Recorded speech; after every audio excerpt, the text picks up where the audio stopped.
I'm JJ Abrams, and I am going to disrespect Ryan Johnson and just make a movie that's fan servicey. And I am going to have two characters who should not be together kiss. And okay, so here we are, spoiler filled review of Star Wars Episode 9 The Rise of Skywalker. If you have not seen The Rise of Skywalker yet, please stop watching. Stop watching right now. I'm serious. Stop, please. Like if you don't care about Star Wars, like don't even watch the video. Even if you don't care about Star Wars, if only watch this video if you have seen the movie. All right, here we go. Spoilers. Right when the movie opens, the opening crawl, the Resistance has discovered a whatever transmission and the voice belongs to Emperor Palpatine. Right away, it reveals a little too much.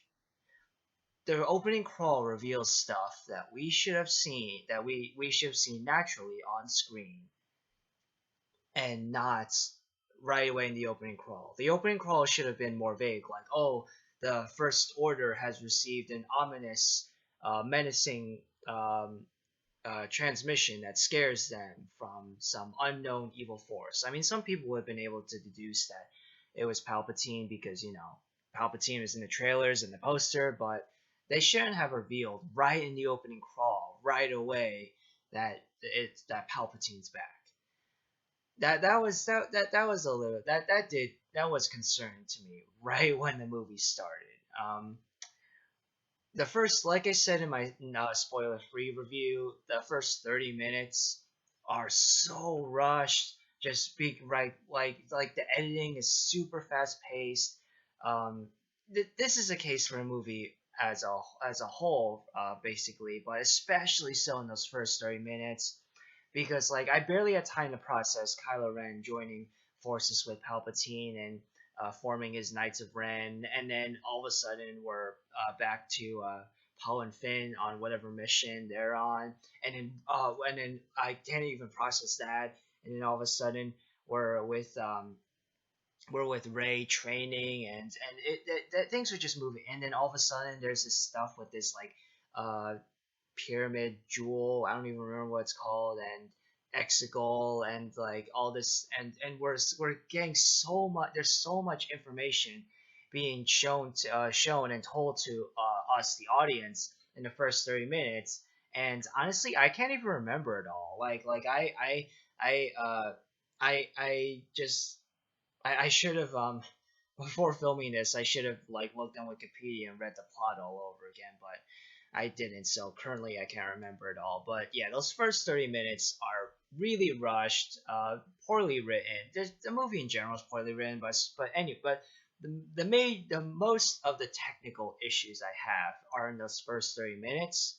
The movie does slow down a bit and find its footing, kind of, in the once they arrive on that Dune planet where they're having the festival, and um, it was it was cool. It was cool. This wasn't a trailer, but it was cool when Rey and Kylo Ren's speeder was coming towards her, and then Rey flipped over and she was able to cut off one of the wings. That was pretty cool. When Chewie died, I was I wasn't happy about, his death seemed very rushed, and I didn't really feel anything emotionally, despite the fact that this character's been with us from the beginning. But at the same time, I was like, oh, they're making a bold choice, killing off one of the major characters. That's good. And then he was brought back, and and then he was revealed to be alive, and I was like, okay. C-3PO losing his memory. I knew that once he said R2D2 does not store anything because he is an idiot, or whatever C-3PO said. I knew the second he said that, I knew that later on in the movie, R2D2 is gonna give C-3PO his memory back.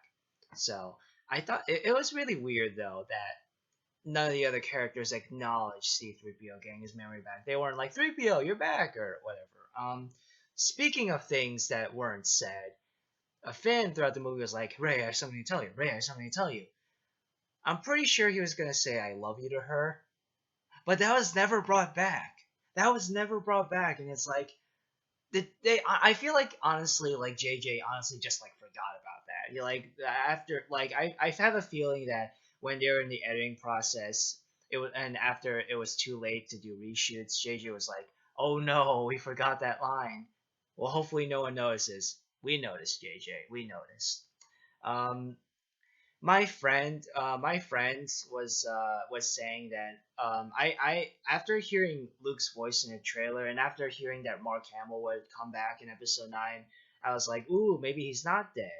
And that was very naive of me, and my friend was like, nah, he's gonna be a Force Ghost. My friend was right.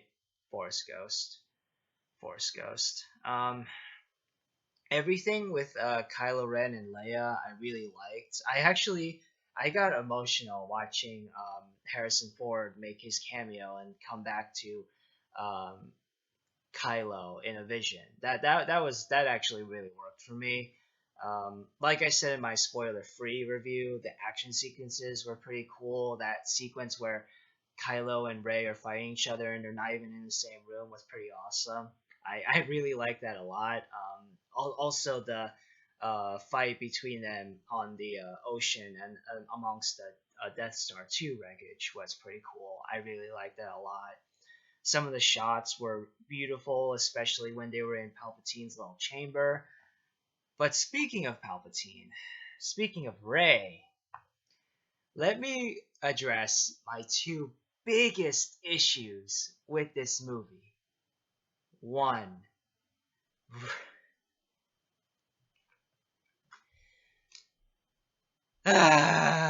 Rey. Rey is Palpatine's granddaughter.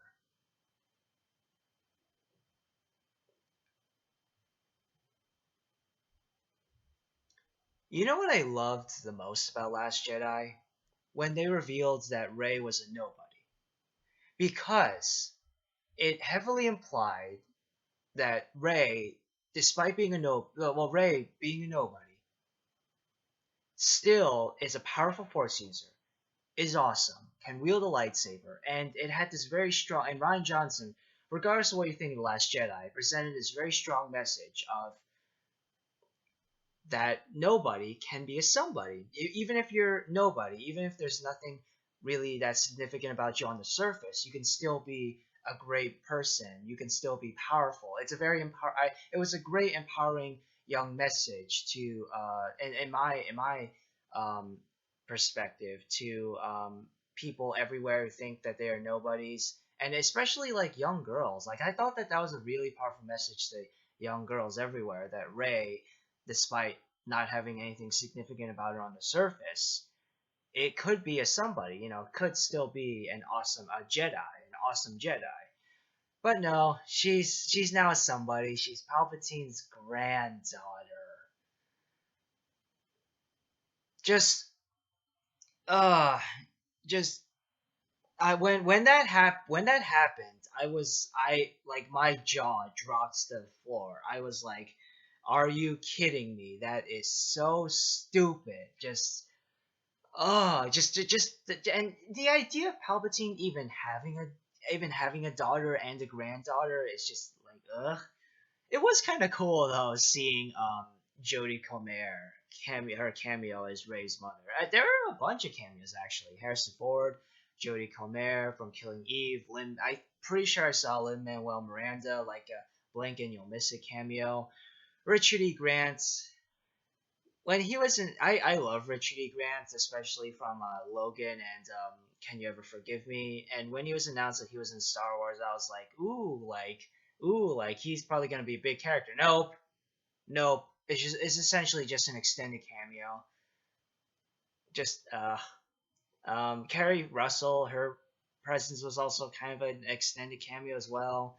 General Hux, That was actually really funny when it was revealed that General Hux was a spy, and then he died like a wimp. That was actually. I feel a little bit bad for Dom Leeson because he's basically at the butt of many jokes, but I don't know. It was still kind of funny. And when he was like, "I don't care if you win. I just want Kylo Ren to lose." That was actually that was kind of funny actually. But but yeah, everything with Kylo Ren I really liked a lot, except, and here's where we get to the second thing I hated the most.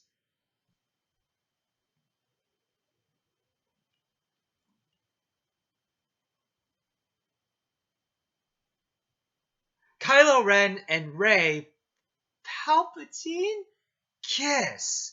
They kiss. They. Hold. I'll be right back. Are you kidding me?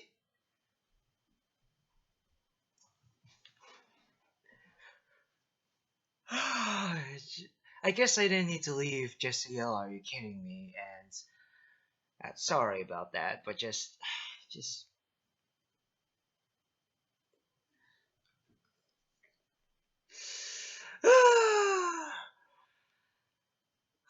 Okay, so they kiss, and when that happens, there was a person in my audience, a woman, I think, who was like, "Ooh,"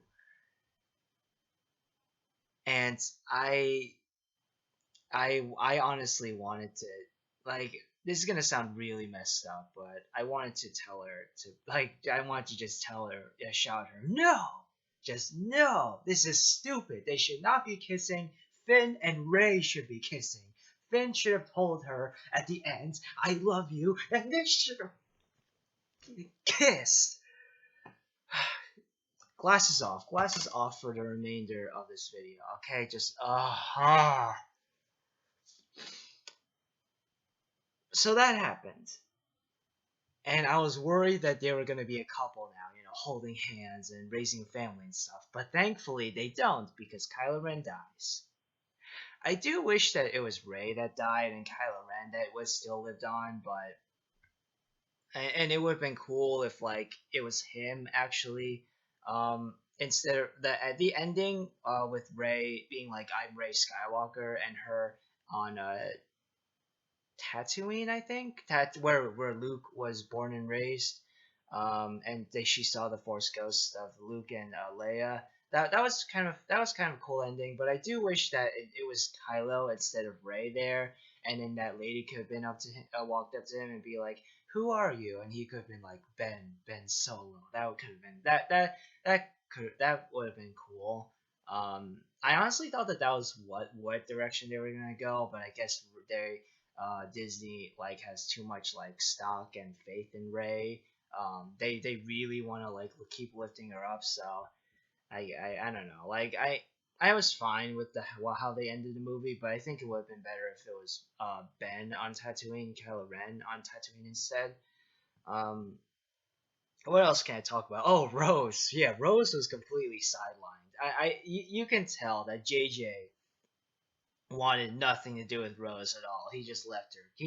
She like JJ saw Rose, probably hated her along with millions of other people, and he was like, "Nope, you're onto the side." It was cool, even though she didn't really have any importance in the plot. It was cool seeing Billy Lord again. I um I loved her in Booksmart, so and her presence is always welcoming. So it was also cool seeing LGBTQ representation in this movie. Those two female resistance members kissing. I was like, oh wow, they're I was pleasantly surprised because I never thought that Disney has always been like teasing at like gay representation, with um Josh Gad and Beauty and the Beast dancing with that guy, and yeah, like in other recent movies, they've been teasing LGBTQ relationship, but they actually straight up showed two women kissing in the Rise of Skywalker, and I was like, oh, good for them. That's a one kiss that wasn't cringy. But like seriously, when Rose kissed Finn in The Last of Jedi, I thought that was the cringiest kiss that we were ever gonna get in Star Wars. And yes, I do think that Rose kissing Finn is cringier than Leia kissing Luke in Empire Strikes Back. that kiss is cringy as heck. But Rose kissing Finn is the one moment I hate from Last Jedi. And then they kissed. Raylo happens, and it's like, ugh. This movie's basically just rushed, messy fan service. Again, I don't hate it. There's some really cool moments, mostly with Kylo Ren and Palpatine, and the action sequences, and some of the jokes worked.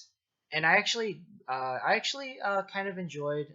It wasn't super complex or amazingly written, but I did actually enjoy Finn's storyline with Janna. And Janna, by the way, portrayed by Naomi Aki, who was great as Bonnie in The End of the Effing World season 2. Amazing show. She was great. And Poe's storyline with Carrie Russell. Uh, Zori, I think. Zuri? I don't remember. Zuri? Wait, no. Zuri's from Black. No, that Shuri's from Black Panther. Zuri is. That's really confusing. Um, so yeah, I'm definitely forgetting stuff. That new droid that BB-8 repairs didn't need to be in the movie at all. They tried to make him important, but really, just I wish he wasn't. He wasn't super annoying, but I did get a little. It was a little irksome for me every time he appeared on screen. I was like, eh. But overall, it's not a. Most of this video was me like talking about my negatives, but again, there are positives to this movie. John Williams score, pretty good. Moments are good, but just the negatives. Even though I gave this movie a 6 out of 10, which is an overall positive score, the negatives are still so overwhelming. And I feel like that once I rewatch this movie, I might lower my score to a 5 or a 4 even maybe. I honestly don't know. I don't know. But for now, it's a 6 out of 10. Fine movie overall, but those two moments, both involving Ray, really got on my nerves. So yeah, I forgot to ask you this at the end of my spoiler-free review, but what you guys think of Rise of Skywalker? Did you like it? Did you hate it? Did you love it? Did you think it was meh like me? Whatever you think, comment down on the video below. Like, comment, subscribe, and I hope that if you guys get frustrated with this movie as much as me, I hope that you don't like. I please don't like send like hate mail to Abrams or Kennedy or anyone. Just don't be a hateful person in general. I still have a little like I will admit I have lost a bit of respect for JJ, but I still really enjoy his other films like Star Trek. The first one, It's Darkness, is just meh. Star Trek, Mission Impossible 3, and Force Awakens. So yeah, thank you so much for watching, and if I forgot to say anything, let me know in the comments down below, and I'll share my thoughts on whatever I forgot to talk about. And yeah, I will hopefully see you guys soon. Most likely, oh, you definitely will. I'll be making a top 10 movie shows 2019 before the year ends. So see you then. Bye.